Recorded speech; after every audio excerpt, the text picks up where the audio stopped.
Now, I want to start by understanding what this means, the implications of a steady decline in Ghana's view of its judiciary's impartiality from 2017 to date. Mr. Whittle, help us summarize that. What are the implications of this decline? Right, thank you, Kujo. Now, if you look at it carefully, this has taken place within the period of one government. That is the Nana Akufo-Addo government. The implications for us is that, one, if the independence of the courts within one administrative rule, that is from 2017 to 2024, can actually come down so steeply, then we have a problem. Again, you do know that in the system we have been talking about, perceptions of judicial independence not being the best. But now we have a measurement that clearly shows that it's not just about politicians and political actors trying to run down a government, but that there is a major problem with our judiciary. Now the implication is that if we cannot run to the judiciary, if there is any problem within our governance, that is the bulwark of democracy.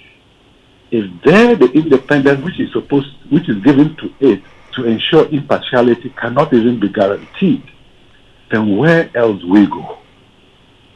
That is for judicial independence, because impartiality underscores the basis for giving the judiciary the independence that they require to perform their job. Then you talk about autonomy of judges.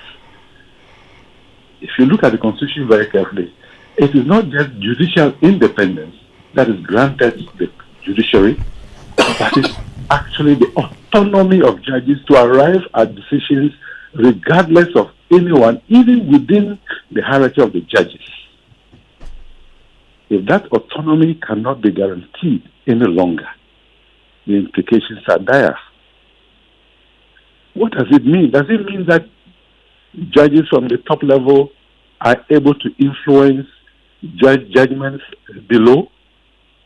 Does it mean that external factors like the executive can influence the outcomes of, cases in court by particular judges? What does it mean? And the worst part of it is that if the sub-indicator on judicial appointments is anything to go by, it means that if the judges do make appointments of judges, if the president makes the appointment of the judges, and there is this nexus between lack of autonomy and lack of independence, then what do we think? Is it that the executive have an influence over the outcomes of cases in courts and over judges who are appointed by the executive?